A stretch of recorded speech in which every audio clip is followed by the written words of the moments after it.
पहलगाममधील हल्ल्यामध्ये डोंबिवलीमधल्या अतुल मोने यांचा मृत्यू झालेला आहे। अतुल मोने यांच्या कुटुंबियांनी हृदय पिळवटून टाकणारी अशी घटना या ठिकाणी सांगितली।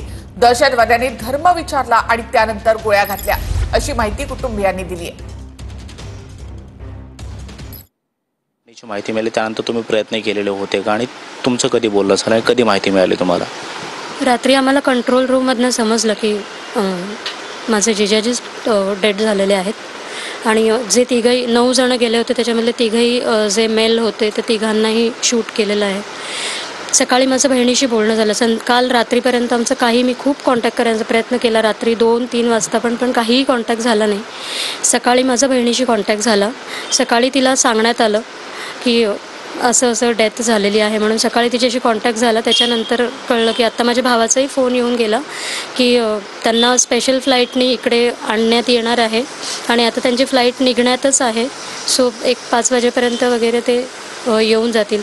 तिघही जे झाले डेथ कारण रिलेटिव्हच होते, सो तिघांनाही आणण्यात येईल 4:30 वाजेपर्यंत त्यांचं पार्थिव इकडे आणण्यात येईल। मी तुम्हाला काही सांगितलं त्यावेळेला तिथे काय झालं होतं, कशाबद्दल ही घटना घडली आणि ज्यावेळी गोळीबार झाला तेव्हा सुरुवात कशी झाली किंवा काय काय झालं त्यावेळेला? माझं सकाळी बोलणं झालं माझ्या बहिणीशी, तेव्हा त्यांनी मला सांगितलं की जे हेमंत होते त्यांनी म्हणजे हेमंत जे उभे होते म्हणजे सगळेच हे सोबतच उभे होते, आतंकवादी समोर होते आणि त्यांनी अंधाधुंद फायरिंग चालू केलं होतं। तर हेमंत यांनी हात वर करून सांगितलं की आम्ही टुरिस्ट आहोत म्हणून।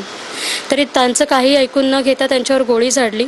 समोरून त्यांनी क्वेश्चन केलं की हिंदू कौन है यहाँ पे, आणि जो हर्षल म्हणून आहे संजय लेले त्यांनी हात वर केला होता म्हणजे जसं आपण नेहमीप्रमाणे करतो। त्यांच्या डोक्यात गोळी झाडली त्या आतंकवाद्यांनी आणि त्याच्यानंतर माझ्या बहिणीने ॲक्च्युली कव्हर केलं होतं माझ्या जिजाजींना, पण त्यात माझ्या जिजाजींना पण त्यांनी पोटात गोळी मारली आणि होताचं नव्हतं झालं।